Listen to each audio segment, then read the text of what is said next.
Snow fell in slow drifts, each flake a fragile ember vanishing on the wind, as though heaven itself was scattering ashes across the earth.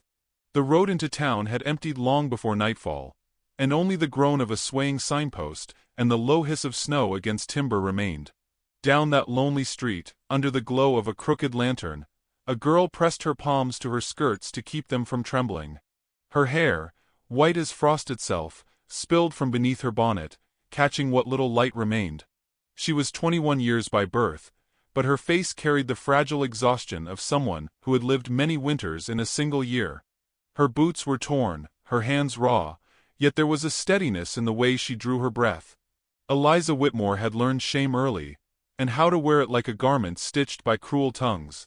She had been turned away from every porch, cast out of family, shunned by neighbors who whispered that her pale hair marked her cursed. But hunger dulls the sharpest pride, and snow is a merciless creditor. Tonight, she walked with only one hope: that someone, anyone, might give her corner enough to rest her bones, and one crust to quiet the groan of her belly. The barn stood at the edge of the settlement, tall and silent, its roof hunched beneath the snow like the bowed shoulders of an old man. A dim light glowed inside, steady as a heartbeat. Eliza paused, every nerve urging her to turn back. She had heard tales of the Apache who lived apart, a giant who spoke little and looked less kindly on strangers. Some said he had killed with bare hands. Others said he was not man but spirit, half-born of storm and fire. The gossips made monsters of men they could not understand.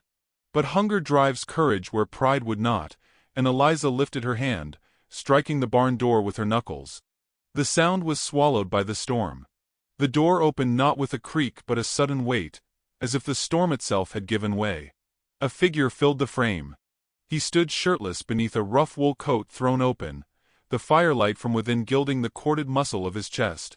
His hair, black streaked with threads of silver, hung long against his shoulders, wet with melting snow. His face was all angles, cheekbones carved sharp, a scar crossing his jaw like a river frozen midstream. His eyes, dark and deep as unbroken earth, held hers. For the first time all day, Eliza's breath caught. The cold seemed to vanish, replaced by a heat that stiffened her spine. She nearly dropped her gaze but forced the words out, voice fraying like cloth. Can I clean your barn for one night's sleep?" The giant did not answer. His gaze traveled over her torn boots, her hollowed cheeks, the whiteness of her hair gleaming in the lantern glow. He did not leer. He did not soften. He simply studied her, as if weighing her soul against the silence between them. Eliza's shame rose sharp, choking her throat. She clutched her shawl tighter. "I'll earn it," she said, voice firmer now, though her knees quivered beneath the frozen boards. "I'll work till my hands bleed. Just let me stay inside. For one night." Still he said nothing. The fire behind him crackled, warm light brushing the edge of his broad shoulders. Snow gathered at Eliza's lashes, stinging her eyes until she thought she might cry, not from cold, but from the sting of standing so small before such immovable stillness. She half turned, ready to stagger back into the storm, when he stepped aside without a word. The door widened, revealing stalls lined with horses, their breath pluming in the dim air. Straw scattered across the floor gleamed golden against the shadows. It was not welcome, nor invitation, merely space given. Yet to Eliza, it was a mercy great enough to bend her pride near to breaking. She entered, head bowed, and the door thudded shut behind her, shutting out the world's whispers. For a moment she listened, waiting for his command, but only silence stretched. He moved past her with the quiet grace of a predator at rest, his boots soundless against the boards. He carried a bucket, pouring feed for the horses, his broad back shifting with each motion. She swallowed hard, then forced herself toward the nearest stall. Her fingers found a pitchfork, and she began to work. Straw clung to her skirts, dust rising to sting her throat.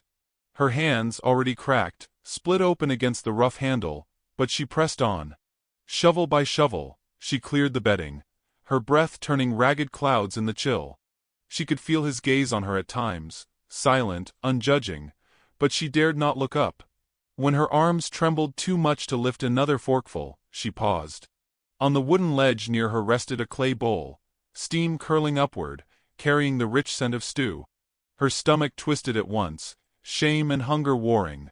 She turned, and there he stood, arms crossed, expression unreadable. "You left it," she whispered, uncertain. He did not answer. He only inclined his head once, as though the gesture itself was heavier than words. She sank to her knees, lifted the bowl, and let the heat of it thaw the ache in her hands. The first bite seared her tongue, yet tears welled at the kindness hidden in the silence. Hours stretched thin. When her body could no longer fight the pull of exhaustion, she found a corner of the hayloft, curling herself into the rough quilt someone had laid there. His work, she knew, though he would never admit it. She drew it around her shoulders, breathing in the scent of smoke and leather. For the first time in months, warmth touched her bones. The storm outside howled against the walls, but within the barn, there was only the rhythm of horses shifting in their stalls and the steady thrum of her own heart. Down below, Dakota Greyhawk watched her from the shadows. The girl with hair pale as snowfall slept as though she had been emptied of sorrow, her lips parted in dreams too fragile to name. He should have turned away. She was not his to guard, not his burden to shoulder. Yet something stirred within him, something he thought long buried under silence and years of exile. And in the morning he knew the town would whisper. They always whispered. But tonight, as the storm raged, he could not pull his gaze from the girl curled like a wounded bird in his barn. His stillness held, his chest rising slow, yet his eyes betrayed a truth he had not wanted to see. She had asked only for shelter. He had given it. But in that bargain of snow and silence, something greater had been set in motion, and neither of them yet knew the weight of it.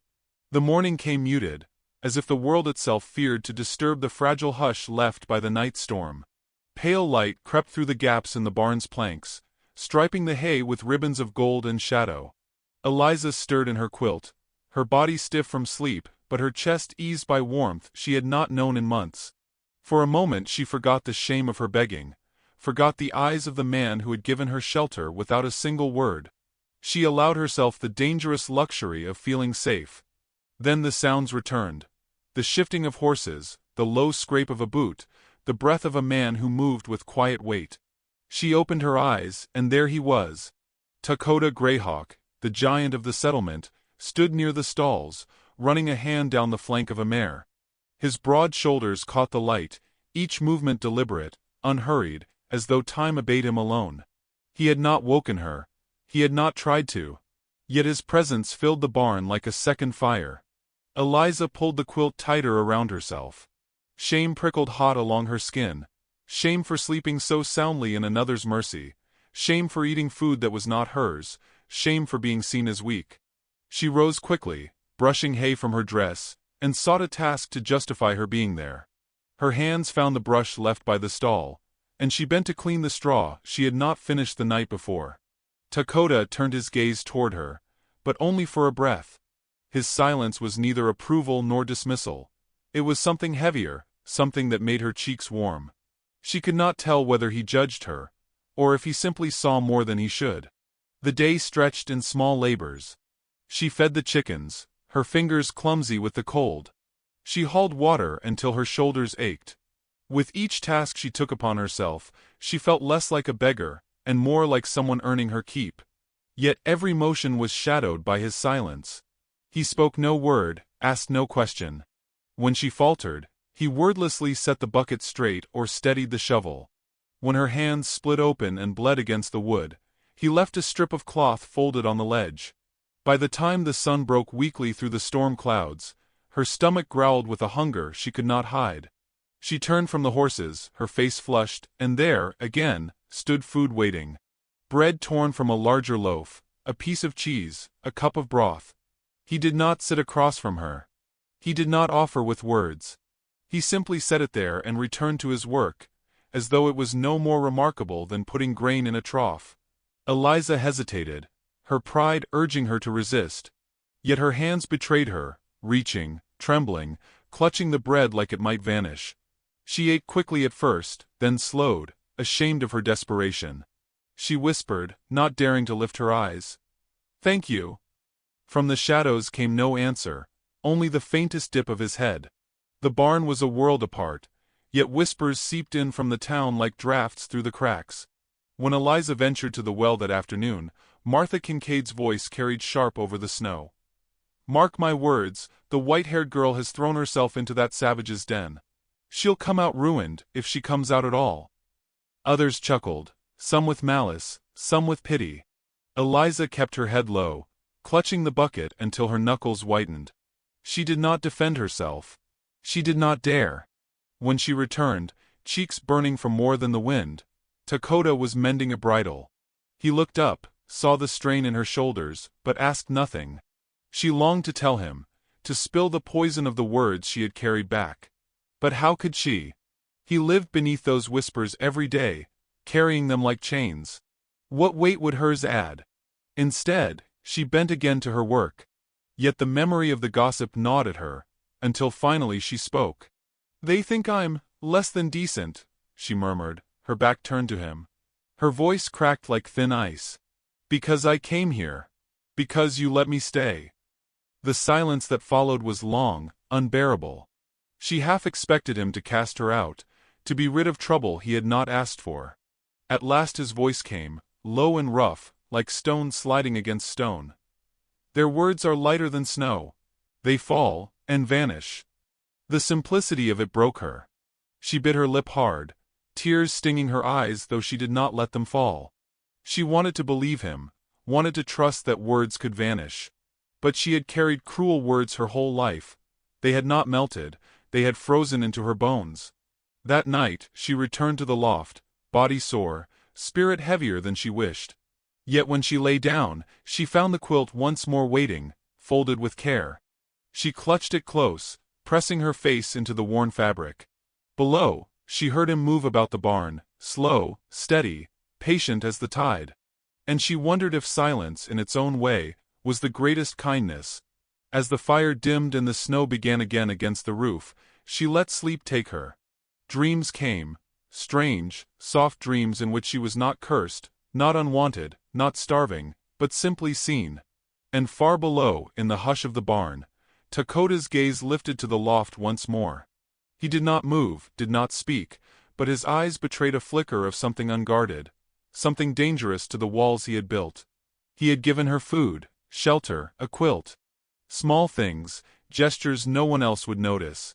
Yet in those gestures, something unspoken had taken root.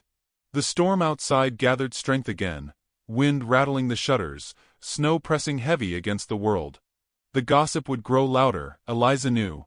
The whispers had only begun. But in the barn's fragile sanctuary, between silence and shame, an ember glowed. And Dakota Greyhawk, who had frozen at the sight of her pale hair, now found himself staring into a fire he did not yet know how to quench. The storm loosened its grip on the land, but the whispers only thickened.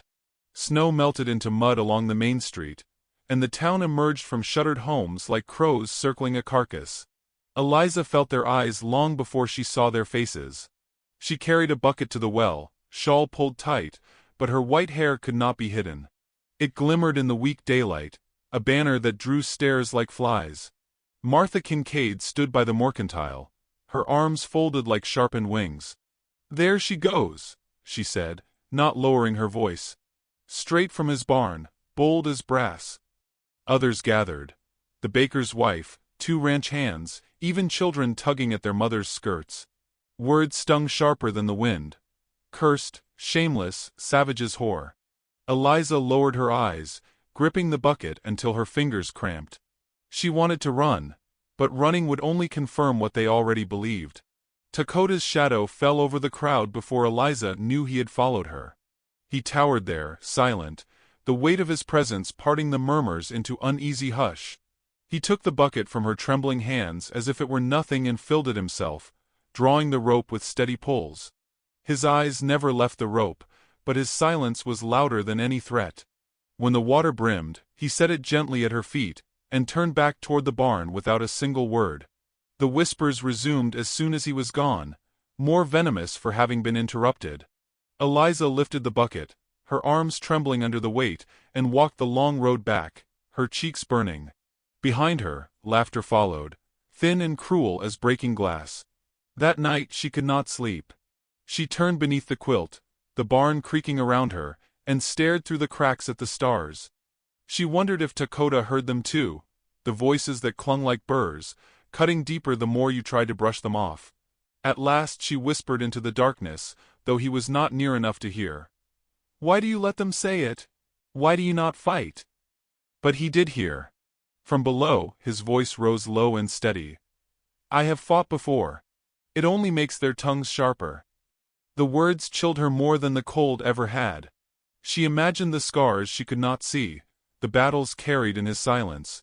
She pressed the quilt closer, aching with the knowledge that they were bound by the same weight. Her white hair, his Apache blood, marks the town would never forgive. Days bled into one another, each carrying the same rhythm. She worked, he labored, they shared silence broken only by small gestures. Once, when she tore her dress on a nail, he left a needle and thread by the hay without comment. Once, when his coat ripped along the sleeve, she patched it in secret, leaving it folded near his tools. Neither spoke of these things, yet they became a language of their own. Still, the gossip swelled. Silas Boone made sure of it. He swaggered into the saloon each evening, voice raised for all to hear. "She's nesting in his barn, sure as winter. Won't be long before he claims her like a mare." Men laughed, women shook their heads, and by morning, the poison spread down every street. Sheriff Carter Vale paid a visit one afternoon, his hat heavy with frost. He leaned against the barn door, speaking low. "Dakota, the town's stirring. They think you've taken her in ways that'll not sit right." Dakota met his gaze without flinching. "I gave her shelter." The sheriff's jaw tightened. "Shelter ain't what they'll call it. I don't care what you do inside your walls, but mark me, this town can make life hell when it chooses." Eliza stood in the loft, listening, her chest tight with dread. When the sheriff left, she climbed down, her voice breaking as she faced Dakota. "I've ruined you. I should go before they." He cut her short, his tone sharp though quiet. "You will not leave." His eyes softened a moment later, but his jaw held firm. "The storm would have taken you. Let the town talk." Her heart trembled at the fierceness in his voice, fiercer still for being spoken at all. Yet doubt gnawed at her. She thought of the townsfolk, of Martha's smirk, of Silas Boone's cruel grin. She thought of the word cursed, and how it had followed her since childhood like a dog snapping at her heels. That evening, while she brushed down the horses, Dakota came to stand beside her. The silence was different, thicker, restless. At last she found the courage to ask, "Do you believe them?" Her hands shook against the brush. "Do you believe I bring shame?" He looked at her then, really looked, his gaze dark but steady. After a long pause he said, "Shame comes only from cruelty. Not from hunger. Not from need. Not from white hair." Her throat tightened. She wanted to believe him, but years of rejection pressed hard against the door of her faith. "Then why does it hurt so much?" She whispered. He did not answer, but she saw it in his eyes, because he knew that hurt too. The days grew shorter, nights colder. Whispers became sharper. When Eliza fetched water again, she heard Silas Boone's voice slither through the crowd. "That savage'll tire of her soon. Then where will she run? Perhaps to me." The men laughed. Eliza's stomach twisted, but she kept walking, the bucket shaking in her grip. Later, in the barn, her anger boiled over. "They will never stop," she burst out, fists clenched. "No matter how quiet we are, no matter how decent. They'll grind us down until nothing's left." Dakota laid a hand on the stall rail, steady as stone. "Then we do not bend," he said. His words were simple, but his eyes carried fire. She stared at him, something hot rising in her chest, a flame born of his unyielding calm. For the first time she felt a strange strength, as if his silence had begun to shape her too. That night, as she curled beneath the quilt, she let herself imagine a world where gossip could not touch her, where dignity might be won not by words but by endurance. The thought warmed her even as the wind howled. Below, Dakota sat by the embers, sharpening his knife. He was not sharpening for war, only for work, but the blade's edge caught the firelight like a warning. His gaze lifted once toward the loft, and in his chest stirred something unspoken, dangerous, alive. The town might whisper louder still. Silas Boone's threats might grow teeth. But within the barn, a quiet bond was taking form, one the world outside would not understand. And as the storm gathered again on the horizon, both knew it was only a matter of time before whispers demanded a reckoning. Snow thickened once more, falling in heavy silence that muffled every sound, as though the world held its breath. The barn groaned beneath the weight, its timbers creaking, the wind clawing at the shutters. Eliza moved with steady rhythm, spreading hay, her shawl pulled tight around her shoulders. She tried to pretend the storm outside was only weather, not omen. But the weight of gossip pressed as sharply as the cold, and each flake seemed another whispered word falling to bury her. Dakota worked beside her, splitting wood with deliberate strikes. His movements were measured, calm, each blow steady enough to still the unease gnawing at her. She stole glances at him, not because she meant to, but because she could not help it. The breadth of his shoulders, the scars that marked him, the quiet dignity in his silence. There was a steadiness in him she wished she could borrow, a strength that seemed carved from stone. But strength, she knew, draws envy. That night when the snowstorm howled hardest, voices pierced the blizzard. Men's laughter, coarse and unkind. Eliza froze, the pitchfork slipping from her hand. Dakota's head lifted, eyes narrowing. A fist pounded on the barn door, then another, until the hinges rattled. "Open up, Greyhawk." A voice slurred. "Silas Boone, thick with drink. We've come to fetch the girl. Ain't right she's hidin' with you." Dakota moved to the door with the unhurried calm of a man who feared nothing.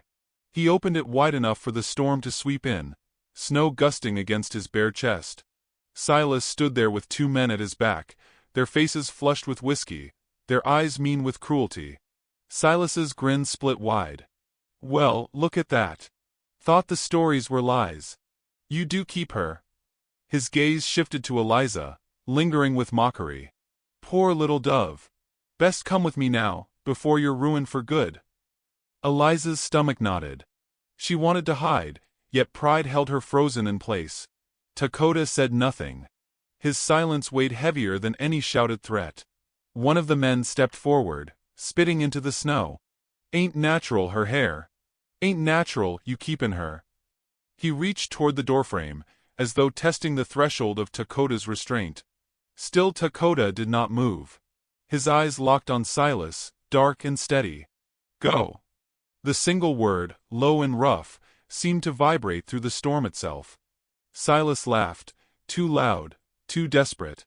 "Or what? You'll kill us? Again?" The men shifted uneasily, but whiskey made them bold. Silas pushed past the threshold, reaching toward Eliza. "Come, girl. You've no business with him." The air snapped. Dakota's hand shot out, catching Silas's wrist before it touched her. His grip was iron, his body still as carved rock. The drunken bravado faltered in Silas's eyes as pain spread across his face. Dakota released him with sudden violence, sending him stumbling back into the snow. The barn fell silent except for the storm's howl. Eliza's breath came fast, her heart slamming against her ribs. She had seen Dakota's restraint every day, but now she glimpsed the power he kept caged. It frightened her, yet it also filled her with a wild, desperate relief, because for the first time in her life, someone had stopped the hand reaching toward her. The other men shifted nervously, but Silas barked, "Coward! Hide behind silence if you will, but we'll drag the truth into daylight." His words were bluster, covering fear. They stumbled away into the snow, curses trailing into the wind. Dakota closed the door with a steady hand, barring it against the storm. Eliza stood trembling, fingers clutching her shawl. "They'll come back," she whispered. "They'll never stop." His gaze met hers, dark as thunderclouds. "Let them come." The quiet conviction in his voice pierced her deeper than any promise. He had no need for vows, no need for protest. He would endure. And for reasons she could not yet name, that steadiness wrapped around her like armor. But her shame lingered. "It's because of me," she said, voice raw. "You could live in peace if I weren't here." Dakota stepped closer, close enough that the heat of him broke through the chill. He lifted a hand, not to touch, but to hover near her cheek, as though the space between them was too fragile to cross. "Peace is not silence," he murmured. "Peace is knowing what you stand for." Her eyes burned. She had stood for nothing but survival, year after year, bowing to gossip and rejection until her spine bent under the weight. And here in this barn, in this man's silence, she felt something unyielding stirring awake inside her. The storm raged into the night. They sat by the fire, shadows dancing across the walls, their words few but their presence heavy with meaning. When she shivered, he placed another log on the flames. When she dozed, her head slipping toward her chest, his coat found its way across her shoulders. She did not question how it came there. She only breathed it in, smoke, leather, snow, and let herself believe, for a single night, that she was not alone. Yet the world outside had not forgotten them. Morning would bring judgment, sharper than the storm. Eliza knew it as surely as she knew her own hunger.